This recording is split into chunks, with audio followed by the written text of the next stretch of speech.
मेरी 32 साल की कुंवारी दीदी कई सालों बाद घर आई थी।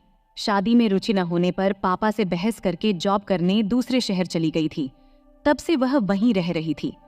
उसके आने के बाद से वह हमेशा मेरे आसपास घूमती रहती थी। एक दिन जब मम्मी पापा घर पर नहीं थे, मैंने गलती से जीन्स की चैन को गलत जगह पर फंसा लिया। तब दीदी मेरी मदद के लिए आई, लेकिन उसके बाद उसका अजीब तरह से मुझे अनचाहे जगहों पर छूना शुरू हो गया। वह बोली, तुम अभी 17 साल के हो, फिर भी तुम्हारा ये इतना बड़ा है, तुम तो बहुत बड़े हो गए हो। ऐसा बड़बड़ाते हुए दीदी ने मेरा वह देखा और वहीं, नमस्ते दोस्तों, आज की इस कहानी में आपका स्वागत है। इस कहानी में मैं एक लड़के का रोल निभा रही हूँ। मेरा नाम रोहित है और मैं 10वीं में पढ़ता हूँ। मेरी दीदी कई सालों बाद हमारे घर आई थी। वह 32 साल की थी और अभी तक उसकी शादी नहीं हुई थी। मेरे मम्मी पापा दोनों जॉब करते थे। दोपहर को स्कूल से घर आने के बाद मेरी देखभाल करने के लिए घर पर कोई नहीं होता था, इसलिए पापा ने दीदी को हमारे घर बुला लिया था। मुझे देखते ही दीदी ने मुझे गले लगा लिया। उसने कहा, रोहित बहुत जल्दी बड़ा हो गया है।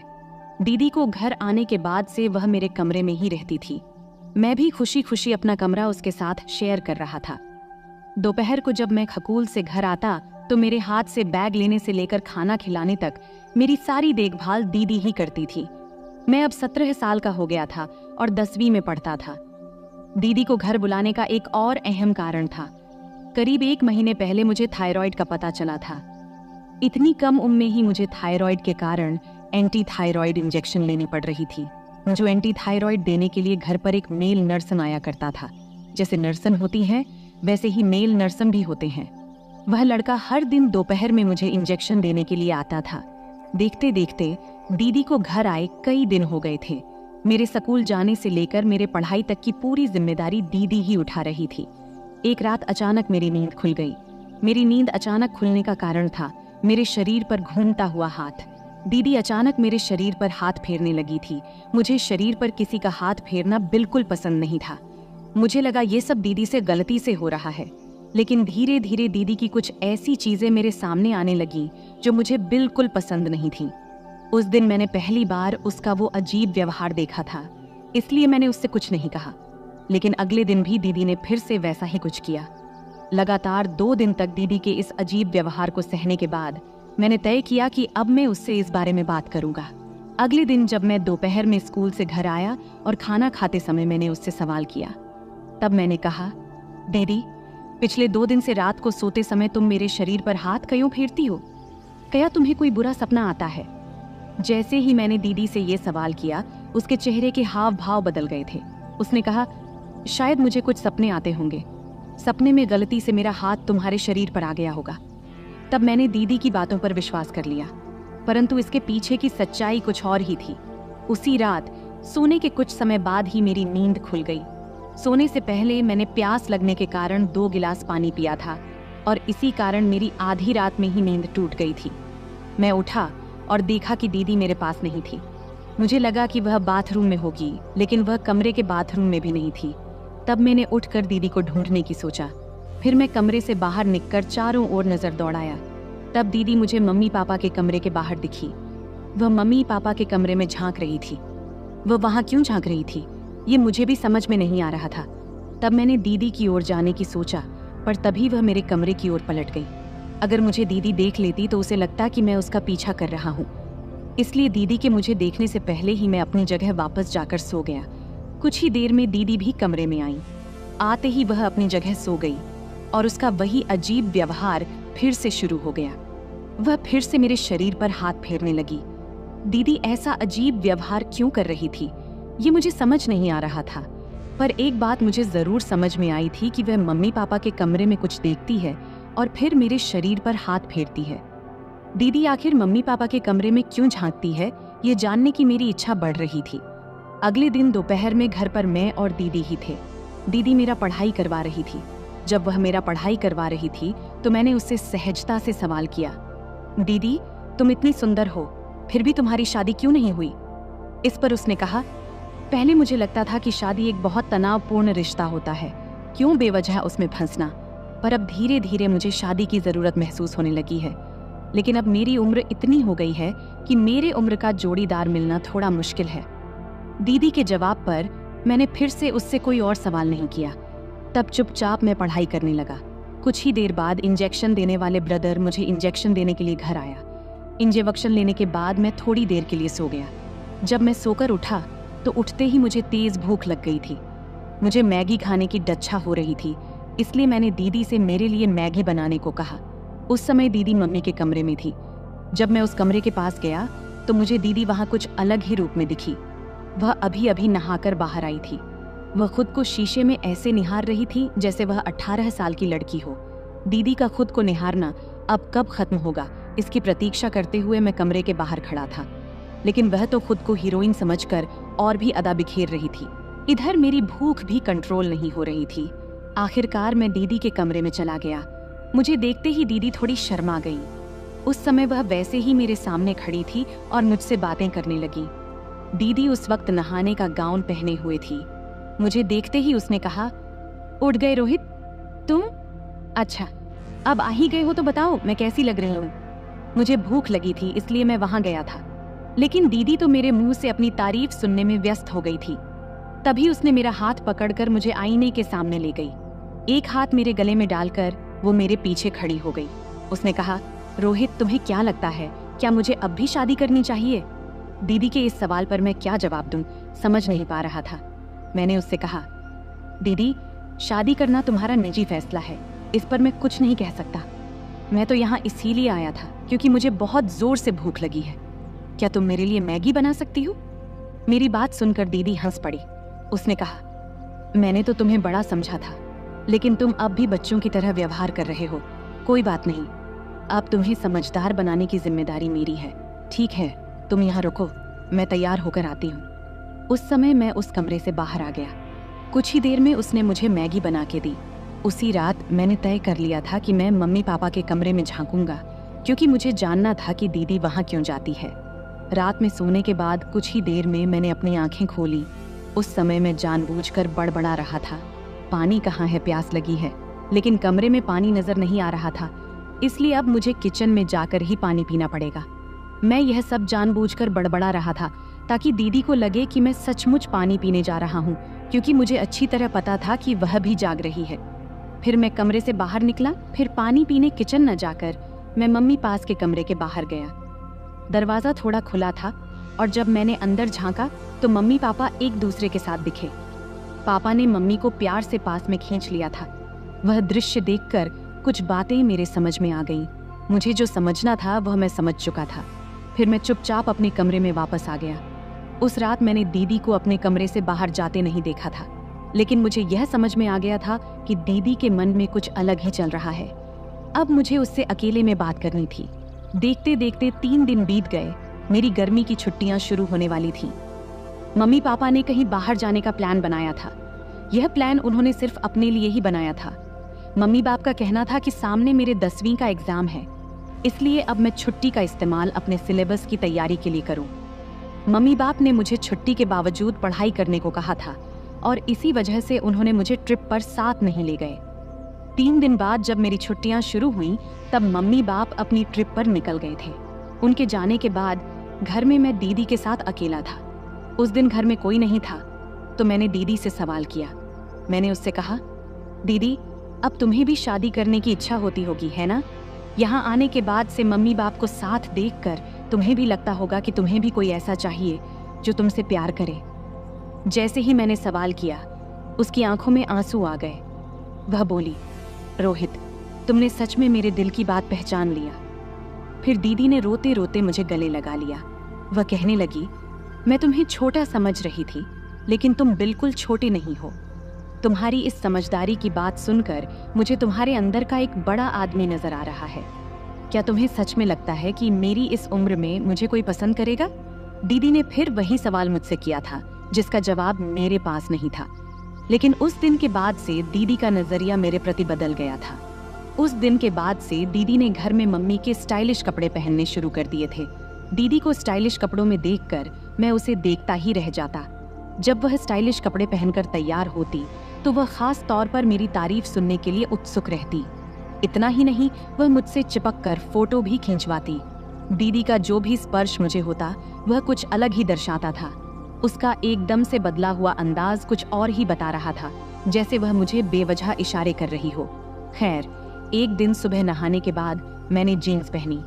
जीन्स पहनते समय अचानक उसकी जिप गलत जगह अटक गई और मुझे दर्द होने लगा। तब मैं जोर जोर से मम्मी को पुकारने लगा। मम्मी तो घर पर नहीं थी, ये मैं कुछ देर के लिए भूल गया था। मेरी आवाज़ सुनकर मामी नहीं, लेकिन दीदी दौड़ती हुई मेरे कमरे में आ गई। उसने पास आकर मुझसे पूछा, क्या हुआ रोहित? मैंने उसे सब कुछ बताया। तब वह मेरे पास आई और मेरी मदद करने लगी। जैसे ही उसने मेरी जीन्स को हाथ लगाया, मैं शर्म से पीछे हट गया। मैंने कहा, दीदी मुझे शर्म आ रही है। तब उसने समझाते हुए कहा, अभी के लिए शर्म को अलग रखो, नहीं तो तुम हमेशा के लिए परेशानी में पड़ जाओगे। अब तुम्हारी मम्मी तो घर पर नहीं है, इसलिए तुम्हारी मदद मुझे ही करनी पड़ेगी। तब मैंने अपनी आंखें कसकर बंद कर ली और उसे मेरी मदद करने दी, क्योंकि उसके अलावा मेरे पास कोई और विकल्प नहीं था। कुछ ही देर में उसने मुझे मेरी परेशानी से राहत दिला दी, लेकिन उसके बाद से दीदी की नज़र मुझ पर बदल गई। जब उसने मेरी मदद की तो अनजाने में उसका स्पर्श गलत जगह हो गया था। मेरी मदद करने के बाद वह मुझे एक अलग नज़र से देखने लगी थी। उसने कहा, रोहित, मैं तो तुम्हें इतने दिनों से सामान्य समझ रही थी, लेकिन तुम तो 17 साल की उम्र में ही बहुत बड़े हो गए हो। दीदी जो कुछ भी कह रही थी, मैं सब समझ रहा था। उस समय मेरे चेहरे पर खुद ब खुद मुस्कान आ गई। उस दिन के बाद दीदी ने कहा, आज से जब तक मम्मी घर नहीं आती, मैं तुम्हें नहला दिया करूंगी। मैंने उसे मना कर दिया, क्योंकि मैं बहुत ही शर्मीला था। मेरे इनकार पर दीदी ने कहा, ठीक है, नहाना तुम खुद ही करो, लेकिन नहाने के बाद तैयार करने की जिम्मेदारी मेरी होगी। आज तुमने जो गड़बड़ की थी, उससे बहुत बड़ा समस्या उत्पन्न हो सकता था। आज के बाद मैं तुम्हें तैयार करूंगी। उसकी बात पर मैंने सहमति जताई। उस दिन हमेशा की तरह दोपहर में ब्रदर ने मुझे इंजेक्शन देने घर आया। इंजेक्शन लेने के बाद उस दिन मैं रोज की तरह सोया नहीं था, बल्कि उठकर कमरे से बाहर चला गया। हॉल में आते ही मैंने टीवी चालू कर दिया। टीवी की आवाज सुनकर दीदी मम्मी के कमरे से बाहर आई। शायद वह मम्मी के कमरे में आराम कर रही थी। दोपहर में जिस तरह से दीदी तैयार हुई थी, उसका मचलना कुछ अलग ही था। खैर, आज भी दीदी ने छोटे कपड़े पहने थे। उसने कहा, रोहित, मैंने खास तुम्हारे लिए पानी पूरी बनाई है, रुको मैं किचन से लेकर आती हूँ। किचन में जाते समय उसने टीवी बंद कर दिया और पानी पूरी लाने के लिए किचन में चली गई। वह मुझे हॉल में भी पानी पूरी खिला सकती थी, लेकिन उसने ऐसा नहीं किया। वह मुझे मेरे कमरे में लेकर गई और मुझे बिस्तर पर बैठाकर अपने हाथों से पानी पूरी खिलाने लगी। पानी पूरी खाते समय दीदी बार बार मेरे बालों पर हाथ फेर रही थी। वह कह रही थी, तुम बहुत समझदार हो गए हो, अब तो तुम बड़े भी हो गए हो। तब दीदी के परफ्यूम की खुशबू मेरे कमरे में चारों ओर फैली हुई थी। वह बात कर रही थी और मुझे धीरे धीरे नींद आने लगी। कुछ देर में मैं गहरी नींद में सो गया। जब मैं नींद से जागा तो मुझे चक्कर जैसा महसूस हो रहा था। उठते ही मैंने अपने सिर पर हाथ रखा और बिस्तर पर बैठ गया। कुछ समय बाद दीदी मेरे कमरे में आई। उसके चेहरे पर एक अजीब सी मुस्कान थी। उसने कहा, रोहित, मुझे उम्मीद नहीं थी कि तुम्हारी वजह से मेरे जीवन में इतना आनंद आएगा। दीदी की बात मुझे समझ नहीं आ रही थी। मैंने उसकी बातों पर सिर्फ सिर हिला दिया, क्योंकि मैं अपने ही ख्यालों में खोया हुआ था। दीदी ने कहा, तुम फ्रेश होकर आओ, हम मजे करेंगे। मैं फ्रेश होकर कमरे से बाहर गया। तब दीदी ने हॉल में मेरी पसंद के गाने लगाए थे। इससे पहले दीदी ने कभी मेरी पसंद के गाने नहीं सुने थे। उसे डीजे के गाने बिल्कुल पसंद नहीं थे, लेकिन उस दिन उसने खुद ही मेरी पसंद के गाने लगाए थे। इतना ही नहीं, उसने मेरा हाथ पकड़ा और मुझे डांस कराने लगी। उसने मेरा एक हाथ अपनी कमर पर और दूसरा अपने कंधे पर रखा। वह मेरे साथ कपल डांस करने लगी। दीदी इतनी खुश क्यों थी, ये मुझे समझ नहीं आ रहा था। उस दिन के बाद जैसे जैसे दिन गुजरते गए, दीदी मुझे खुश दिखाई देने लगी। लेकिन दोपहर में जब भी मैं सोकर उठता, मुझे बहुत थकान महसूस होती थी। सोकर उठने पर वह मुझसे हमेशा एक ही बात कहती, तुमने आज मुझे बहुत खुश किया। मैं उसे किस तरह से खुश कर रहा था, ये मुझे समझ नहीं आ रहा था। लेकिन जो तकलीफ मुझे हो रही थी, वह मुझे अच्छी लगने लगी थी। शुरू में मुझे दीदी से तैयार होने में संकोच होता था, लेकिन धीरे धीरे मुझे उसकी आदत पड़ गई। अब मैं बिना शर्माए दीदी से तैयार होने लगा था। अगले कुछ दिनों में दीदी और मेरे बीच एक अलग रिश्ता बनने लगा और मुझे वह सब कुछ अच्छा लगने लगा। कुछ दिनों बाद मम्मी बाप घर आ गए। अचानक एक दिन मुझे बहुत चक्कर आने लगे और फिर घर वालों ने मुझे अस्पताल में भर्ती करवा दिया। अचानक मुझे क्या हुआ, यह मुझे भी समझ नहीं आया। जब मेरी आंखें खुलीं तो पता चला कि मैं लगभग 1 महीने बाद आईसीयू से बाहर आया हूँ। 1 महीने में आईसीयू में रहा और इसका कारण जब डॉक्टरों ने मम्मी बाप को बताया तो वे भी मेरे साथ हैरान रह गए। जब मैं आईसीयू से बाहर आया तो डॉक्टरों ने खुद मुझसे बातचीत किया। पिछले 1 महीनों में मेरे साथ क्या क्या हुआ और क्या नहीं, ये डॉक्टरों ने मुझसे विस्तार से पूछा। मेरे साथ बातचीत के बाद डॉक्टरों को मेरे रोग का पता चला। उन्होंने मम्मी बाप को बताया कि रोहित को पिछले 1 महीनों से एक अजीब बीमारी हो गई है। उसने खुद की एक अलग दुनिया बना ली है, वह कल्पना में जी रहा है। डॉक्टरों ने मेरे साथ साथ घर के सभी लोगों से बात की थी। फिर डॉक्टर ने मम्मी बाप से कहा, आप दोनों अपने काम में व्यस्त थे, आपने खुद के लिए समय निकाला, लेकिन अपने बेटे से बातचीत सही समय पर नहीं किया। आपका बेटा खुद से बातें करता था और इस पर आपका ध्यान नहीं था। इसके बाद घर में रोहित की दीदी आई। रोहित ने अपनी दीदी को भी एक शख्स के प्यार में पड़ते हुए देखा था। इंजेक्शन लेने के बाद वह रोज अपनी दीदी को घर आए इंजेक्शन देने वाले ब्रदर के साथ देखता था। ये सब देखकर उसे लगने लगा कि प्यार केवल लड़के और लड़की के बीच होता है। इसीलिए रोहित खुद को उस ब्रदर के रूप में देखने लगा। जब जब वह अपनी दीदी को उसके प्रेमी के साथ देखता तो वह खुद को उस जगह पर देखता और इस दौरान वह भी गलत राह पर जाने लगा। मोबाइल में गलत चीजें देखकर उसने भी गलत काम करना शुरू किया और इस वजह से वह धीरे धीरे कमजोर होता गया। उसके बार बार के विचारों के कारण उसे आईसीयू में भर्ती होने की नौबत आ गई। रोहित के साथ जो पिछले 1 महीने में हुआ उसके लिए उसकी फैमिली जिम्मेदार है। डॉक्टर ने जो कुछ हुआ वह मम्मी बाप को बताया था और दीदी भी वहां मौजूद थी। तब दीदी के गले में मुझे मंगलसूत्र दिखा। मुझे तब पता चला कि जब मैं आईसीयू में था तब मम्मी बाबा ने दीदी की शादी उसके प्रेमी से करवा दी थी। मेरी हालत देखकर दीदी ने मुझसे माफी मांगी। उसने कहा, रोहित, मैं तुम्हारी देखभाल करने आई थी, लेकिन मैं भी अपनी ही दुनिया में खो गई थी। तुम्हारी तरह मैं भी अकेली हो गई थी। तुम्हारी वजह से ही मेरी मुलाकात इस शख्स से हुई और धीरे धीरे हमारे बीच प्यार पनप गया। मैं अपनी दुनिया में इतनी खो गई थी कि मैंने कभी तुम्हारी तरफ ध्यान नहीं दिया। यह मेरी भी गलती थी। दीदी की बात का मैं कोई जवाब नहीं दे पाया क्योंकि मैं खुद बोलने में असमर्थ था। मुझे क्या बीमारी थी इसका मुझे खुद अंदाजा नहीं था।